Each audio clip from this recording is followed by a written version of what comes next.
Wekituukidde ku ssomero lya Great Harvest Primary School ku kyalo ky'Engera mu ggombolola y'e Busaane e Kayunga tusanze alikulira Villington Obo ali ku parade n'abamu ku bayizi ab'ebibiina ebya wansi.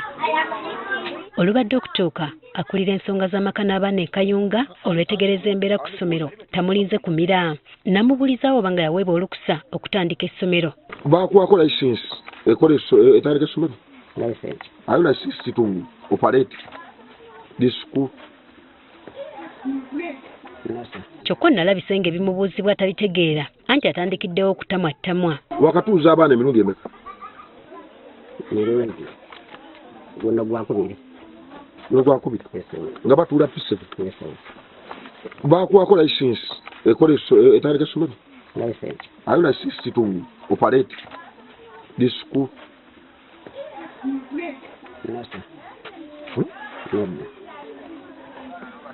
Okimanyi nno musango okutandika essomero n'oteeka abaana ba gavumenti mu kafunga kano nga tolina baluwa okukkiriza kubeera n'abaana. Kafeero okutuuka okugenda ku ssomero lino okusimayo emirandira gino gyonna kidiridde omu ku baana abaali basomerayo mu kibiina ekyomusanvu okumutuukirira n'amutegeeza ng'ebigezo bye by'akamalirizo bwe byali bikwatiddwa ekitongole ky'ebigezo kyokka ng'essomero terivangamu yadde ekigambo. Twagala otulaga ebibiina mwenda essaawa zino nga n'abaana mwebali.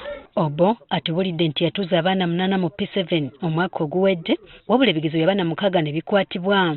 Ono agamba nti omukulu w'essomero lya gavumenti gye yatuuliza abayizi be yalina ebisingawo era nga yalina okubinnyonnyola. Ebibuuzo ekituufu byakwatibwa. Byakwatibwa bitya? Wesitoole eyo? Balabula nga tukoze eki ate bikomyewo.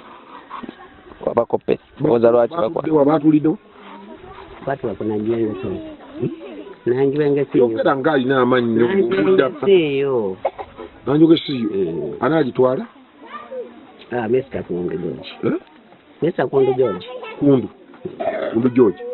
Tubadde tukyali ku nsonga y'ebigezo by'abayizi kukwatibwa ate wano we tukitegeredde nti abayizi ba P6 batuula wamu n'aba P7 mu kibiina kimu. Okukakasa kino tugenzeeko mu bibiina wamma ng'ensonga ntuufu ddala wabula omukulu w'essomero lino ensonga eno alina bw'aginnyonnyodde. I did just emergency as we are still go ahead for the building. Yes, we can begin with the first lesson for the primary 7 and then we begin for the primary 6. Bwe kutuuse ku kaabuyonjo ne gujabagira anti ku kaabuyonjo eno kwokomya amaaso mugendamu abayizi abasoma mu 200 awatali kwawula muwala na mulenzi n'abasomesa omwo. Abaana bonna bagenda mu gunjero kati singa omwana w'omuntu agwa mu ttooyi just akaana akato ne kagwayo mu awe kagwamu era kiba kibe kiki okubaako blood. Kireeta kiba kirungi. Wakati mu kubuuzibwa ebibuuzo musajja mukulu ono akkiriza ensobi ze era n'asaba okusonyiyibwa oluvannyuma lw'okutegeeza ng'entandikwa ye bw'etaali nnyangu. One room is for girls, another for boys. I can say like that. But what I'm requesting you people, we are all human beings. And usually, beginnings are not big what? Are not big good.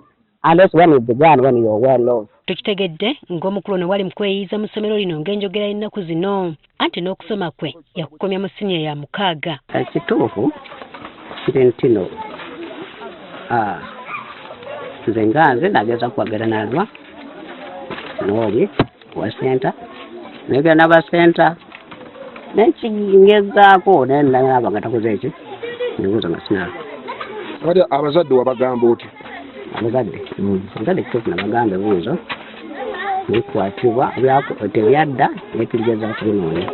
Jovian Namukose omuyizi avuddeko kanaaluzaala agamba nti alopye omukulu w'essomero mu bw'obuyinza oluvannyuma lw'okumubuzaabuza ebbanga eriwerako ku nsonga z'ebyava mu bigezo bye. Yali ambuzaabuza nga tangamba kituufu nga nange ngamba Mr. Collins Kafeero nga mugamba naye nga mugamba Mr. Collins Kafeero ngamba amulimba si masita nga naye animba nga nawulira bubi nnyo era n'ekyalo kintamye nga mpulira ebibuuzo byange tebyakomawo nga njagala kuddayo ku ssomero. Oluvannyuma Collins Kafeero ayisa abayizi bonna mu bibiina byabwe n'abamu ku bazadde babadde bazze okulaba ogubadde n'abategeeza ng'essomero lino bwaligaddewo. Abaana babagatta temulina kugattibwa kati kobe ng'osoma oli omu bw'oti olina kusoma mu kibiina ng'olimu atya omu eri tica wammwe talina bisaanyizo bimukkiriza kubatuuza na kubasomesa. Ye Vilinto Obo akwatiddwa natwalibwa mu ofiisi yatwala ebyenjigiriza e Kayunga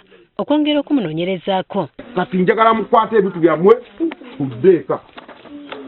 Saagala muntu yenna kulabika wano olunaku lwa leero. Kafeero wabula ayagala omukulu w'essomero lino akwate ensimbi z'abayizi bonna 6 abakwatibwa ebigezo byabwe azibaddize banoonye awalala we basomera. Kakati twagala tugende nze gundi akole obuwandiike bwange ampe ssente. Ssente zonna zonna twatikamu zonna azituwe omwana twagala atandike tomorrow mu ssomero eddala. Olufudde wano twolekedde ku ssomero lya gavumenti erya Najwenge Primary School erisangibwa mu ggombolola y'Ekitimbwa erigambibwa okutuuza abayizi ba Great Harvest mu bigezo bya PLE eby'omwaka oguwedde.